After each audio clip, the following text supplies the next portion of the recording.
अस्सलाम वालेकुम dear students. बिस्मिल्लाहिर्रहमानिर्रहीम। आज से हम अपना फर्स्ट लेक्चर स्टार्ट करते हैं फर्स्ट ईयर के कोर्स का। तो हम कंज्यूमर बिहेवियर पढ़ रहे थे, सारिफ का तवाज़ुन। तो सारिफ के तवाज़ुन के सिलसिले में हमने जो कार्डिनल यूटिलिटी अप्रोच है या क्लासिकल यूटिलिटी थ्योरी जो है, जिसका मेन आइडिया ये है कि हम यूटिलिटी को मेजर कर सकते हैं अदाद की सूरत में, कार्डिनल नंबर्स की सूरत में हम उसको ज़ाहिर कर सकते हैं। और इस थ्योरी के मुताबिक हमने कानून तकलील अफ़ादा मुख्ततिम पढ़ा था, जिसका मेन आइडिया ये था कि जब भी सारिफ अपनी शय को अपनी इनकम को ख़र्च करता जाता है एक ही शय के ऊपर, उसकी मुख्तलिफ इकाइयाँ एक के बाद दीगरे वो इस्तेमाल करता जाता है, तो उसका मुख्ततिम अफ़ादा मुसलसल कम होता चला जाता है। तो उसी थ्योरी को मद्देनज़र रख के अब यहाँ पर हमने सारिफ का तवाज़ुन पढ़ना है। सारिफ का तवाज़ुन जो है ये आपको पता है कि क्या होता है कि इकनॉमिक्स में सारिफ को जो है ना अपनी महदूद आमदनी का सामना करना पड़ता है और उसकी ख्वाहिशात जो है वो लामहदूद होती हैं। ये दोनों जो खसूसियत हैं, ये दोनों जो फ़ीचर्स हैं ज़िंदगी के, हर सारिफ को इसका सामना करना पड़ता है वो, और इसकी मौजूदगी में उसकी ख्वाहिश होती है कि वो अपनी ज़्यादा से ज़्यादा ज़रूरियात को पूरा कर ले अपनी महदूद आमदनी में रहते हुए। तो सारिफ ऐसा कैसे कर सकता है कि किस तरीके से वो अपनी महदूद इनकम में रहते हुए अपनी लामहदूद ख्वाहिशात को पूरा करने में कामयाब होता है। लामहदूद ख्वाहिशात को वो यकीनन पूरा तो नहीं कर सकता, लेकिन ज़्यादा से ज़्यादा वो ज़रूरियात को पूरा करने की कोशिश करता है, क्योंकि वो सारी ज़रूरियात पूरी नहीं कर सकता। तो अब हम ये देखते हैं कि ये इस तरीके के मुताबिक सारिफ ये मकसद अपना कैसे हासिल करता है, अपना कुल अफ़ादा जो है वो कैसे ज़्यादा से ज़्यादा करता है। जब सारिफ का कुल अफ़ादा ज़्यादा हो जाता है तो उसी को हम सारिफ का तवाज़ुन कहते हैं। तो ये देखें, कोई भी सारिफ ये नहीं चाहता कि इसकी खरीद करदा शय का फ़ायदा कम हो, लिहाजा वो अपने खर्च को बदल बदल कर तरतीब देता रहता है और माहिरीन के मुताबिक कानून मुसावी फ़ायदा मुख्ततिम पर अमल पैरा होता है, जिसके अल्फाज मुंदरजा झैल हैं। एक सारिफ को अपने खर्च को बदल बदल कर इस तरह से तरतीब देना चाहिए कि वो बाज़ार से जितनी भी अशिया ख़रीदे इन सब के मुख्तलिफ मफादे आपस में बराबर हो जाए, क्योंकि इसी सूरत में इसकी खरीद करदा अशिया का कुल अफ़ादा ज़्यादा से ज़्यादा हो सकता है। यह आपने याद रखना है कि सारिफ का मकसद क्या होता है। उसका मकसद अपने कुल अफ़ादे को ज़्यादा से ज़्यादा करना ही उसका मकसद होता है। तो जब उसका कुल अफ़ादा ज़्यादा हो जाता है तो वो तवाज़ुन में होता है, और इसी सूरत हाल को सारिफ का तवाज़ुन कहते हैं। और ये तब हासिल होता है जब उसके मुख्तलिफ मफादे आपस में बराबर हो जाए उसकी खरीद करदा अशिया के। The law of equimarginal utility states that the maximum total utility will be achieved if only if consumer divides his expenditure on various goods in such a way that marginal utility of the last unit of money spent on various goods remains the same।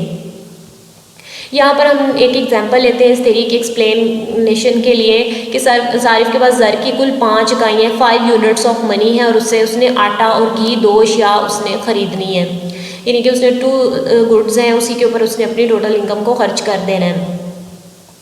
तो ये देखें कि यहाँ पर हमारे पास एक जो है वो टेबल दिया गया है।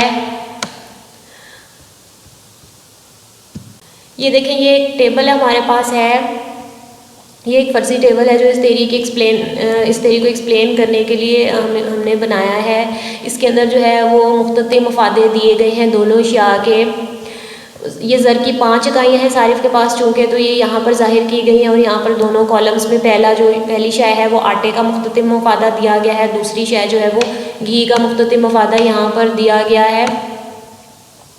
और ये आप देख सकते हैं कि जो मुख्तलिफ मफादा है वो मुसलसल कम होता जा रहा है, क्योंकि कानून तकलील अफ़ादा मुख्तलिफ अप्लाई हो रहा है। यहाँ पर भी घी का मुख्तलिफ मफादा भी मुसलसल कम होता चला जा रहा है। पहली इकाई अगर आप ख़रीदते हैं आटे की, उससे 24 अफ़ादा हासिल होता है, दूसरी से 20 होता है, तीसरी से 16 होता है, चौथी से 12 होता है और पाँचवीं से 8 होता है। तो इस तरह से कुल अफ़ादा जो है वो 80 हो जाता है। अगर वो एक सारिफ जो है अपने पाँचों ज़र की 5 इकाइयाँ, क्योंकि उसके पास 5 रुपये हमने फ़र्ज़ किए हैं, तो 5 के 5 रुपये अगर वो आटे के ऊपर ही खर्च कर दे तो वो उससे टोटल उसको 80 की यूटिलिटी हासिल होती है। इसी तरह से वो ये, लेकिन ऐसी सूरत में अगर वो आटा ही ख़रीद लेता है, घी नहीं खरीदता, तो घी की ख्वाहिश उसकी पूरी नहीं हो सकती। तो इसी तरह से वो ये भी कर सकता है कि आटा वो ना ख़रीदे बल्कि वो सिर्फ घी खरीद ले। तो घी की पहली इकाई से 20 अफ़ादा हासिल होता है, दूसरी इकाई से 16, तीसरी से 12, चौथी से 8 और पाँचवीं से 4 इकाइयाँ अफ़ादा हासिल होता है। ये भी कानून तकलील अफ़ादा मुख्ततिम के मुताबिक मुसलसल कम हो रहा है, क्योंकि आप मुसलसल एक ही चीज़ को ख़रीदते जा रहे हैं, उसका कुल मुख्तते मफादा कम होता जा रहा है। इस तरह से अगर आप सिर्फ घी खरीद लें, इसी की 5 इकाइयाँ खरीद लें तो आटे की ख्वाहिश पूरी नहीं हो सकेगी और घी की 5 इकाइयों का कुल अफादा जो है वो 60 है। तो आप देखेंगे ये दोनों जो सूरतें हैं ये एक एक्सट्रीम सूरतें हैं। यहाँ पर ज़ाहिर है सारिफ ये नहीं चाहता कि वो एक ही शय खरीदे, वो दोनों ज़रूरियात है उसकी, वो दोनों खरीदना चाहता है।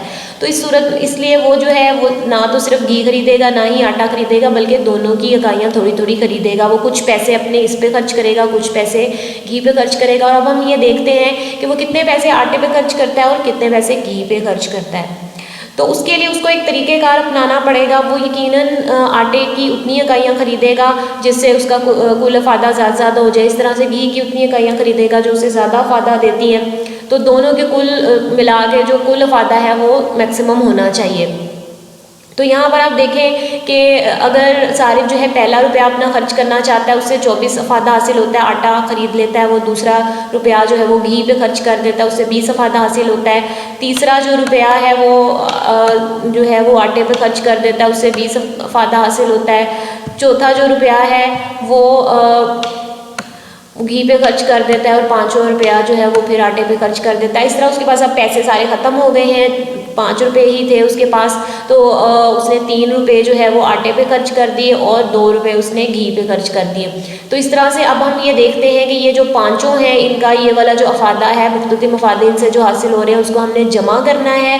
तो वो हमारा कुल अफादा होगा। तो हमने ये 24 + 20 + 16 + 20 + 16 इसको हमने जमा किया। तो इससे हमारे पास कितना अफादा हासिल हुआ, तो ये हम देखते हैं। ये देखें नीचे जो है ये हमें अफादा नज़र आ रहा है कि आटे का कुल अफादा जो है वो 24 + 20 + 16 60 जो है, इन तीनों इकाइयों से हमें 60 अफादा हासिल हो रहा है। इसी तरह घी की दोनों इकाइयों से हमें 36 अफादा हासिल हो रहा है। तो अब ये 60 + 36 को अब जमा कर दें तो 96 बन जाता है। तो ये 96 जो है ये कुल अफादा हासिल हो रहा है इन 5 इकाइयों से जो हमने ये ऊपर ख़रीदी हैं। तो अब ये देखें कि जो 96 है it is greater than 80 and it is also greater than 60। तो ये वाली जो ऑप्शन है ये ज़्यादा बेहतर है, क्योंकि इस ऑप्शन के अंदर जो है ये जो हमें कुल अफादा हासिल हो रहा है वो किसी भी और ऑप्शन की निस्बत ज़्यादा से ज़्यादा है। तो सारिफ ने यही देखना होता है कि कहाँ से उसे कुल अफादा ज़्यादा से ज़्यादा हासिल हो रहा है। तो इसलिए वो ये दोनों ऑप्शंस की तरफ नहीं जाएगा, ये वाली ऑप्शन जो है उससे बेहतर है, तो इसलिए वो ये वाली ऑप्शन को जो है वो सिलेक्ट करेगा। यानी कि वो आटे की 3 इकाइयाँ खरीदेगा, घी की 3 इकाइयाँ खरीदेगा। और इस थ्योरी के मुताबिक जो कंडीशन है मार्जिन यूटिलिटी की बराबर होने की वो भी पूरी हो रही है। आप ये देख सकते हैं कि ये तीसरी इकाई जो है आटे की वो आखिरी इकाई है और तीसरी इकाई से 16 अफादा हासिल हो रहा है। इस पर 2 इकाइयाँ खरीदी और दूसरी इकाई आखिरी इकाई है, दूसरी इकाई से भी 16 अफादा हासिल हो रहा है। तो ये दोनों बराबर हैं आपस में, 16 = 16 है कि जो लास्ट यूनिट है उसका मुख्तलिफ मफादा जो है वो आपस में बराबर है। ऐसी सूरत में कुल अफादा भी ज़्यादा से ज़्यादा हो जाएगा। अब आप देखें कि इसके अलावा अगर हम कोई और ऑप्शन सेलेक्ट करते हैं ये इन तीनों ऑप्शंस के अलावा, तो भी हम चेक कर सकते हैं कि कुल अफादा कितना होता है, ज़्यादा होता है या कम होता है 96 की निस्बत।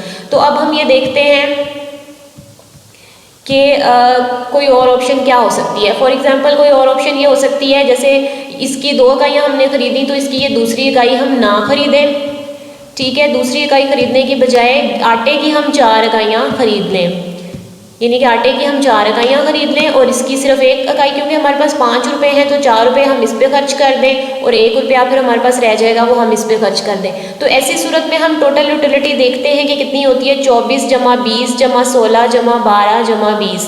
तो कुल अफादा हमारा कितना हुआ, तो आप ये देख सकते हैं इन पाँचों को हमने जमा किया। तो आप जमा करके देखें तो कुल अफादा हमारा 92 हो जाएगा। इन पाँचों को जमा करके 92 अफादा हासिल हो जाएगा। तो आप ये देख सकते हैं कि 92 इज़ लेस देन 96।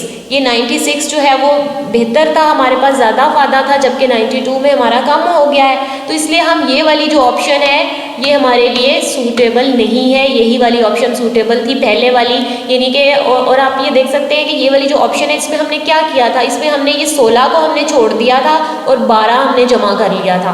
तो जाहिर है कम वैल्यू जो चौथी इकाई जो है आटे की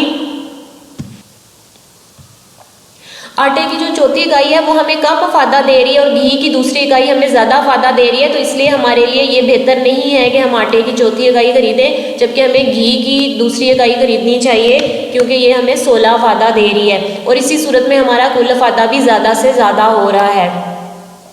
इसके अलावा आप कोई और ऑप्शन भी देख सकते हैं, जैसे कि आप तीन रुपये इसकी जो है तीसरी इकाई ना खरीदें और इसकी तीसरी इकाई खरीद लें, तो ऐसी सूरत में भी आप कुल अफादा देख सकते हैं कि वो कितना होता है। वो भी यकीनन ये 96 से कम होगा, तो क्योंकि ऐसी सूरत में भी ये जो है आखिरी इकाइयाँ उनका मुख्ततिम अफादा बराबर नहीं हो रहा। ये देखें, इसका 20 है मुख्ततिम अफादा और इसका 12 है मुख्ततिम अफादा, तो जो कि बराबर नहीं है। 20 इज़ नॉट इक्वल टू 12। तो ये वाली जो कंडीशन है मार्जिन यूटिलिटी के बराबर होने की, वो पूरी नहीं हो रही यहाँ पर। तो हमारे लिए ज़रूरी है कि आखिरी इकाइयों की मार्जिन यूटिलिटी आपस में बराबर हो।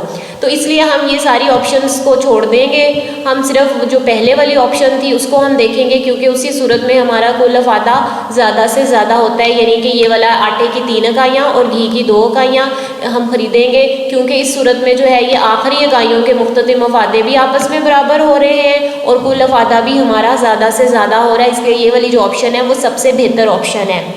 तो यही इस थ्योरी के अंदर बताया गया है। सारिफ के तवाज़ुन की जो शराइत हैं उसको हम डायग्राम के ज़रिए भी देख सकते हैं। अब ये वाला जो टेबल था, इस टेबल में जो हमें ज़ाहिर की गई हैं वैल्यूज़, इसका हम ग्राफ भी बना सकते हैं और ये नीचे हमने ग्राफ बनाया हुआ है इसका, ये आपके बुक में बना हुआ है ग्राफ। इन वैल्यूज़ को हम प्लॉट करके ग्राफ के ऊपर, ये हम एक्स एक्सिस के ऊपर हमने ज़र की इकाइयाँ ली हैं और वाई एक्सिस पे मुख्ततिम अफादा हमने लिया है और ये स्केल बनाया है 4, 8, 12, 16, 20, 24। इसी तरह से ये ज़र की इकाइयाँ हैं। तो आपने ये डिफरेंट वैल्यूज़ प्लॉट करनी है। जैसे जो है ये जो है यहाँ पर हमने घी का अफादा मुख्ततिम लिया है। घी के जो ज़र की पहली इकाई अगर हम घी पे खर्च करते हैं तो उससे हमें 20 अफादा हासिल होता है। इसी तरह से ज़र की दूसरी इकाई अगर हम घी पे खर्च करते हैं तो 16 अफादा हासिल होता है। तीसरी इकाई से 12 हासिल होता है। चौथी से जो है 8 हासिल होता है। पाँचवीं से जो है वो 4 हासिल होता है। तो इसको हम ज्वाइन करके घी का मुख्ततिम अफादा जो है इसका ख़त बना सकते हैं। इसी तरह ये जो ऊपर वाले पॉइंट्स हैं ये आटे के मुख्ततिम अफादे को ज़ाहिर कर रहे हैं। पहली इकाई से 24 अफादा हासिल होता है, दूसरी से 20 अफादा हासिल होता है, तीसरी से 16 हासिल होता है, चौथी से 12 हासिल होता है और आठवीं से जो पाँचवीं इकाई है से 8 अफादा मुख्ततिम हासिल होता है। इस तरह से ऊपर वाला जो टेबल है उसको हमने ग्राफ में ज़ाहिर कर लिया। इसको ज्वाइन करके हम आटे का मुख्ततिम अफादा बना लेते हैं, उसकी जो लाइन ड्रॉ कर लेते हैं। तो आप ये देख सकते हैं कि ये वाली जो लाइन है ये ज़ाहिर कर रही है कि जो 3 इकाइयाँ अगर आप आटे पे खर्च करें और 2 जो यूनिट्स हैं वो आप घी पे खर्च करें तो आपका मुख्ततिम अफादा जो 16 है वो आपस में बराबर हो जाता है। तो इन दोनों का अफादा जो है यहाँ पर ए और इक्वल टू सी जो है, ये ए और सी पॉइंट्स ज़ाहिर कर रहे हैं कि ये दोनों बराबर हैं 16 के ऊपर, क्योंकि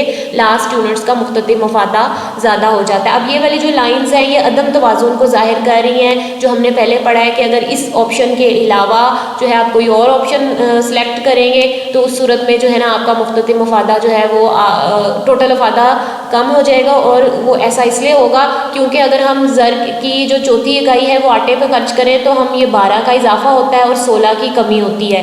तो ये अदम तवाज़ुन को ज़ाहिर करने के लिए, क्योंकि कमी ज़्यादा है, ये देखिए ये वाली जो लाइन है ये ज़्यादा है और ये वाली जो है ये कम है, तो इसका मतलब इजाफा कम हो रहा है और कमी ज़्यादा हो रही है, तो इसलिए कुल अफादा ज़्यादा हो जाएगा।